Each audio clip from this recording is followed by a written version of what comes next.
Hey guys, real quick, I want to introduce you to the newest member of the family.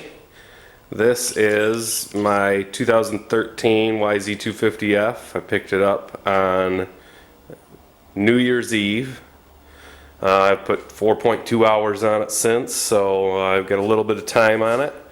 But came with a 270 big bore kit.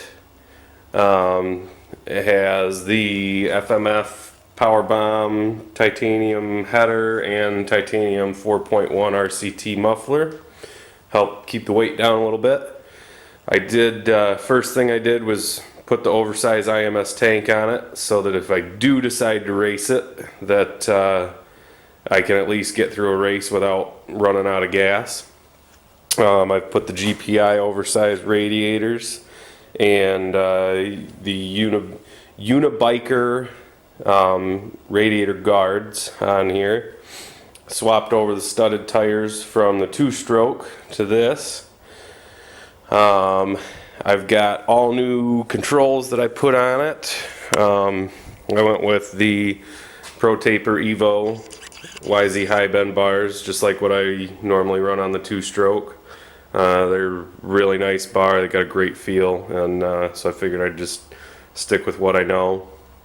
So I got that. I've got a Scott steering stabilizer rubber mount coming for it that I'll just swap the stabilizer out from the two-stroke to the four-stroke back and forth depending on which bike I'm riding. But put new torque grips on it, and it came with the SWZ breakaway levers. Added the frame tape here. Other than that, I put some custom brake lines on here, some nice blue and gold. And that'll be a little bit of a hint for the graphics package I'm going to go with for this. I'm going to be getting some new plastics for it, and obviously some new graphics because my name is not Jordan or Shrey, so gotta lose the Shrey Racing graphics. But all in all, the bike is really clean and straight. Well, it's clean when it's clean. This video I'm shooting actually after the Diamond Lake ride, so I haven't had the ability to wash it because it's been too cold. But yeah, did a quick tune-up on it, changed the oil, changed out the radiators, and she's been good to go. Runs really good, and I look forward to seeing how it is on the track later this year. So, like I said in my little snippet there in the beginning, we are out at Diamond Lake, just a little bit outside of White Cloud. This is actually Diamond Lake. First time out on the ice. First time riding on the ice with the grip studs that I put in the tires. And I've said since the beginning of putting the grip studs in that I felt like I needed about double, mostly for the front. You know, the rear is okay to slide around a little bit, but the front, you know, when it starts to wash out, that's unsettling for sure. But you know, we're out here just playing around, feeling it out, seeing what it's like. Right now we're out on the ice with me, Ken Reichenbach, Kyle Reichenbach, and Travis Reichenbach. And Deck and Greg are up on the shoreline at the cabin, just getting all set ready to go. We figured we'd take some time to go play around a little bit.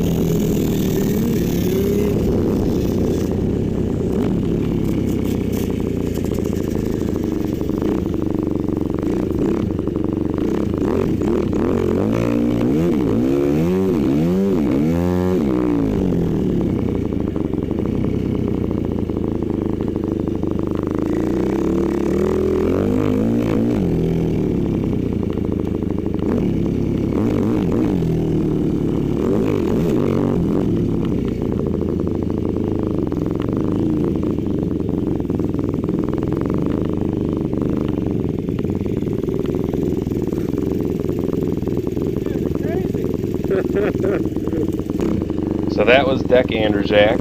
He and Greg Schwark are still up on the beach there. You guys don't normally get to see Deck's face, so there you go. But Greg was having some issues getting his bike started. I think he was having some problems with his kill switch, honestly. When I picked up my new bike, I had some issues when I would kill the bike.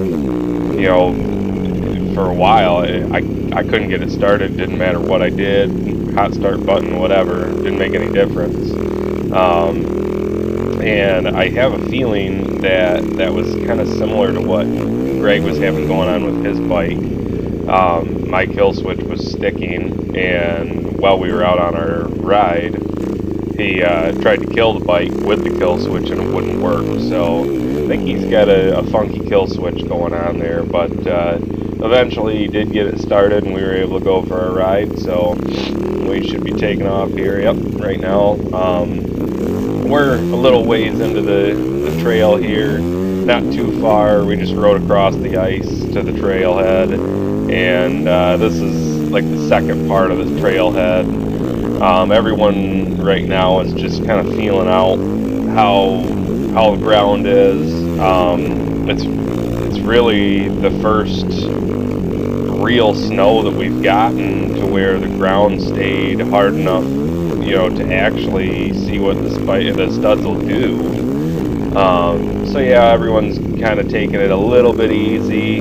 I decided to go ahead of everybody, and yeah, I was a little bit surprised. I'll pull off here a little bit further up, and it took a little while for everyone to kind of catch up to me. I didn't think that I was riding that fast, but everybody else must have been just kind of feeling it out real good. So we'll just take you on a little ride here.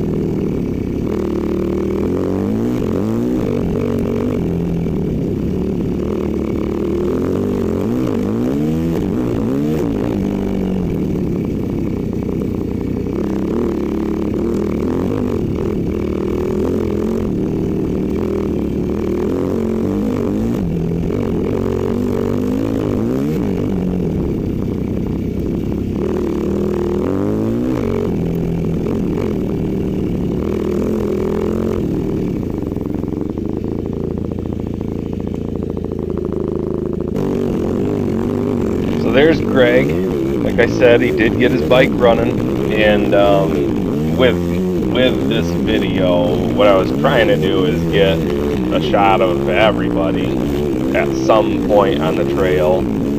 Obviously, we were out here riding for a few hours. I'm definitely not going to post 3 hours of video, but I wanted to kind of get a shot of everybody at some point or another in front of me, so that, you know, they were all on camera. And yeah, Greg is the only one that we all have studded tires, but he is running.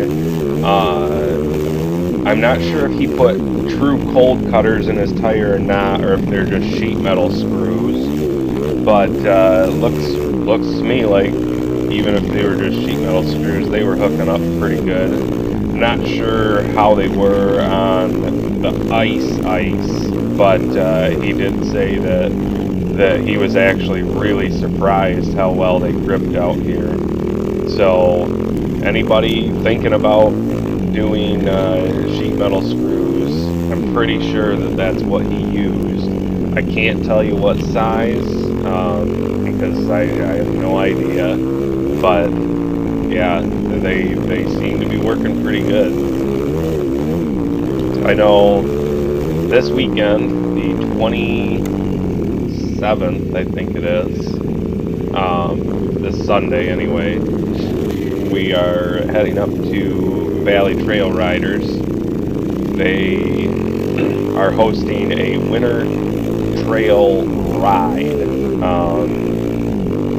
In the past, they've done winter hare scrambles, and I believe technically that's what we're going to be doing, but for insurance and legal reasons, they're calling it a ride, not a race. So anybody that's interested in getting some time on their bikes, you know, in a maybe slightly more competitive format, definitely consider heading up to VTR.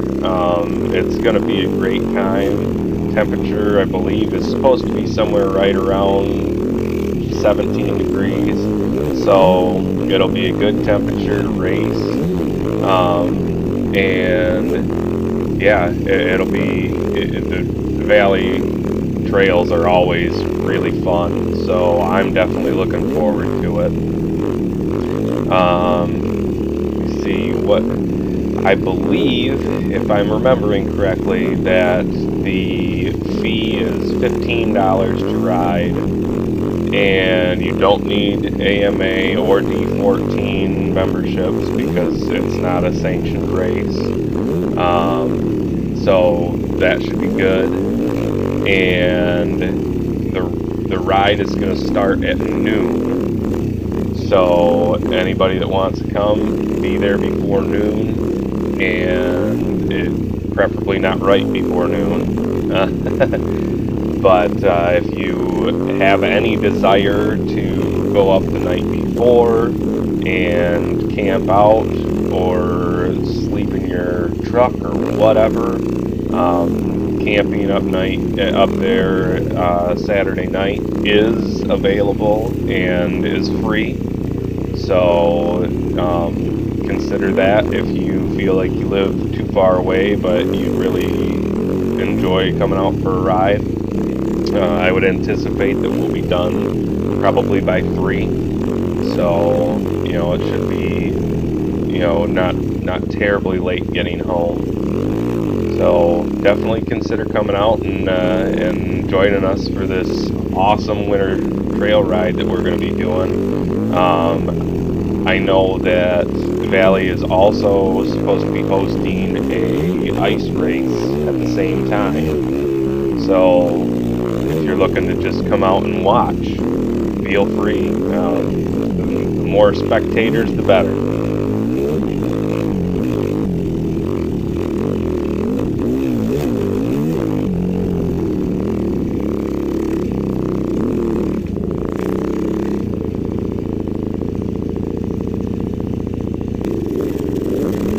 Right here, Ken told me he wanted to follow for a little bit. I think it was really just to get us on camera, but of course I took that as a challenge. All 3 of the Reichenbachs on their little 2-strokes were flying all day, and so this whole gigantic whoop section I've ridden a few times. I'm pretty comfortable with it, so I figured I'd take that challenge from Ken and I'd try and leave him in the dust. And on that straightaway, I was able to pull away pretty good, but I was definitely not any faster in these trails here than Ken was. Yeah, I wish I'd have known a little better which way we were planning on going through these trails. Then I wouldn't have had to stop and give up my leader position to Travis, but Travis is a lot faster than I am. So you'll see in the next clip here, Travis takes the lead, and I mean, I tried to stay with him as best I could, and I couldn't even come close to keeping up with him. So. That was, I'm not going to say embarrassing because he's a lot younger than I am and he's a B-class rider. So, yeah, I don't feel bad. Definitely great trails though to ride today, and we were super glad that we came out.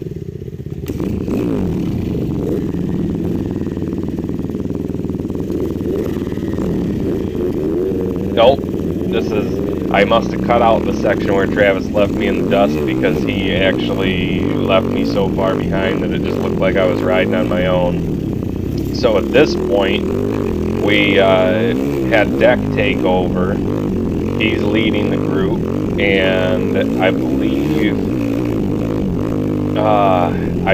I think Ken is right in front of me and Kyle's in front of him, but I cannot tell from this distance. And then Travis is behind me, and then Greg, I believe, is right behind him.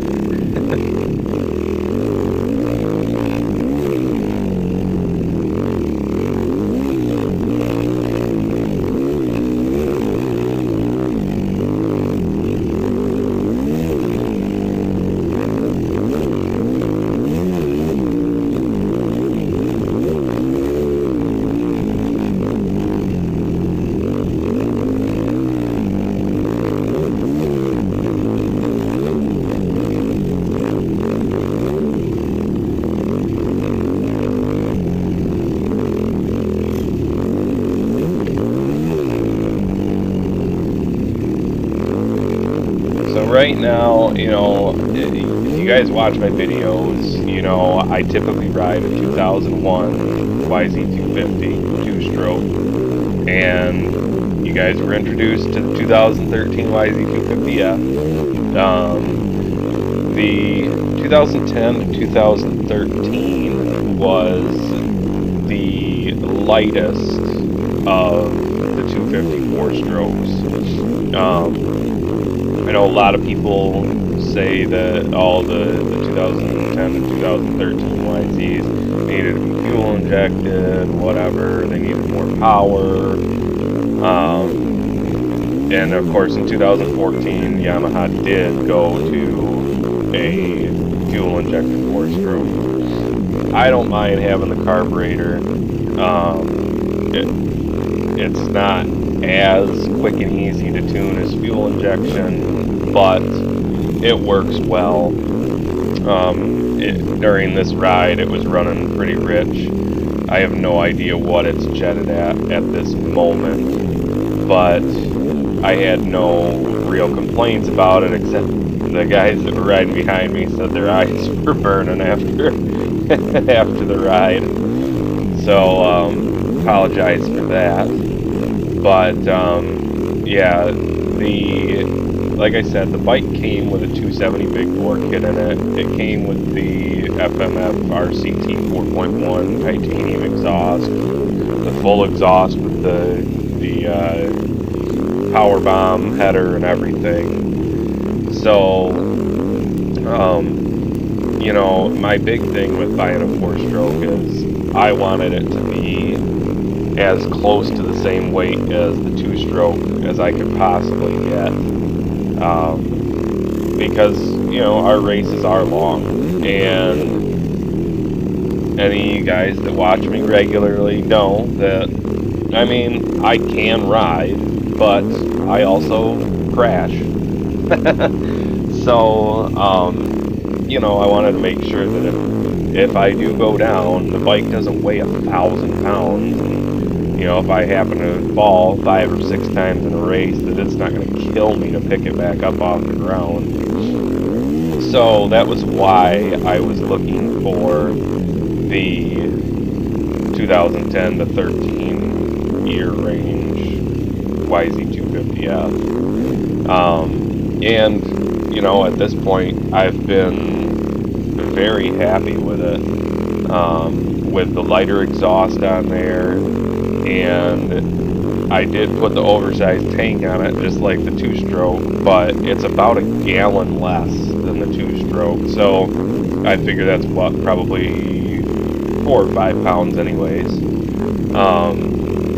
So you figure if you shave a couple pounds out of the exhaust for the titanium exhaust, and 4 or 5 pounds for the gallon of fuel, you know, we're realistically looking at about a 10-pound difference between the 2001 YZ250 and this 2013 YZ250F. And the center of gravity is so much lower on this bike that it really doesn't feel any heavier at all. If anything, it may actually feel a little bit lighter. So, yeah, I've been pretty happy with it. The suspension is amazing. It's got the triple S suspension on it, and you know, I've got the two-stroke suspension set up as best I can for what we do, but it's old. And, you know, a lot of guys kept telling me, oh, you should get one of the new Yamahas with the triple S suspension. You know, they're fantastic. And, you know, honestly, I don't really have enough experience with any other bike to know what a great suspension feels like. And this suspension, I have no idea what weight it's set up for. The guy I bought it from was 10 pounds lighter than me, but he did not have anything done with the suspension. And the original owner was about 40 pounds lighter than me. So, with that said, you know, I'm not sure if this is a stock suspension or if it's been worked or not. Obviously, the front forks say MilanShocks.com. No indication that they were ever sent out to be worked. So at this point, I have to assume that the shocks are stock. But that being said, you know, the shocks should have been set up for, you know, roughly 155-pound rider if they are stock, which puts me, about 70 pounds, 80 pounds heavier than the stock setup, and the suspension feels so good. It's really, really forgiving. You know, it is definitely more set up for motocross than the trails. It's the compression on it is pretty stiff, but I don't hate it. It especially in the really whoopy sections, it's very forgiving. You know, when you hit the whoops wrong, it just soaks it up and you keep on going. So it's definitely a huge difference from what I'm used to. And so far, I'm definitely liking this bike a lot.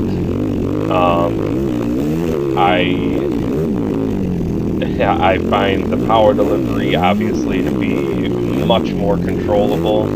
It's still a very fast bike. In some ways, I miss the violence of the power band of the two-stroke. But especially in this type of riding, a more controlled throttle is obviously better. I think that my plan for this coming season is going to be to run the four-stroke in the really sandy tracks and the more wide-open stuff.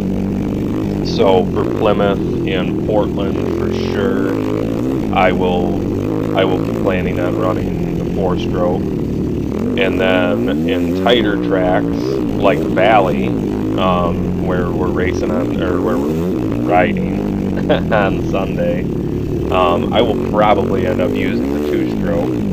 But like I said, I'm going to take this bike up there for the ride on Sunday. Not only because I've got the studded tires on this bike and it's all set to go, but I really want to see what this bike feels like in some really tight stuff.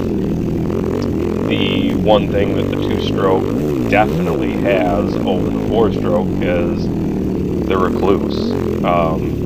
I made the decision when I bought this bike, you know, four-strokes, you can engine brake, you don't have to use the clutch most of the time. So I made the decision back when I bought it that,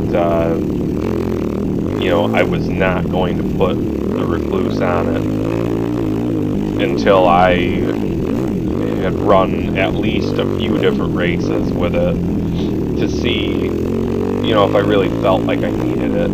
I do miss having the left-hand rear brake, you know, and instead I have to use the clutch.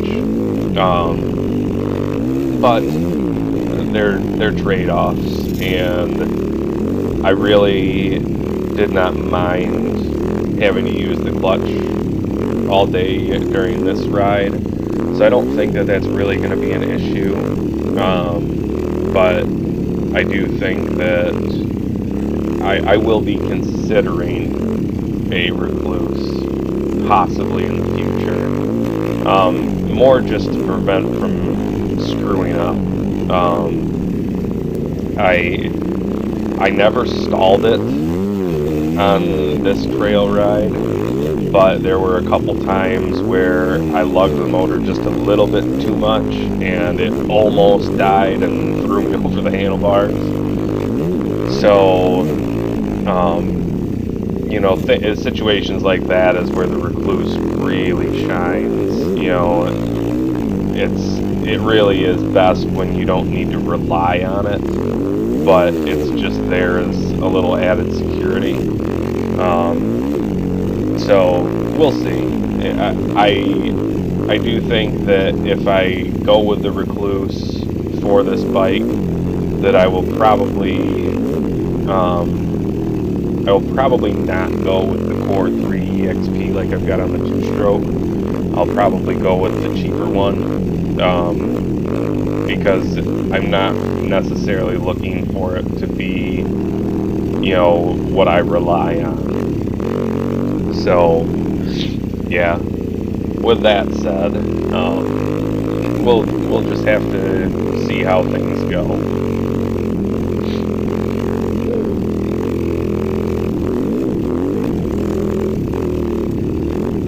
And we're starting to come to the end of this ride, I'm pretty sure. Well, looks like we got a few minutes anyway. But, yeah, at this point, I'm out of things to say. I am going to stop talking, but I really hope that if you guys are considering coming out to Valley for the ride this weekend, that you do. And if not, I really hope that you enjoyed this video, and that we will see you in the spring at the very least. Any of you guys that actually know me, if you want to go out riding anytime, give me a call, shoot me a text, hit me up on Messenger, on Facebook, whatever. I will ride with you if I can. So, yeah, go ahead, like and subscribe if you'd like to, and we will see you guys in the spring at the very least. Thanks for watching.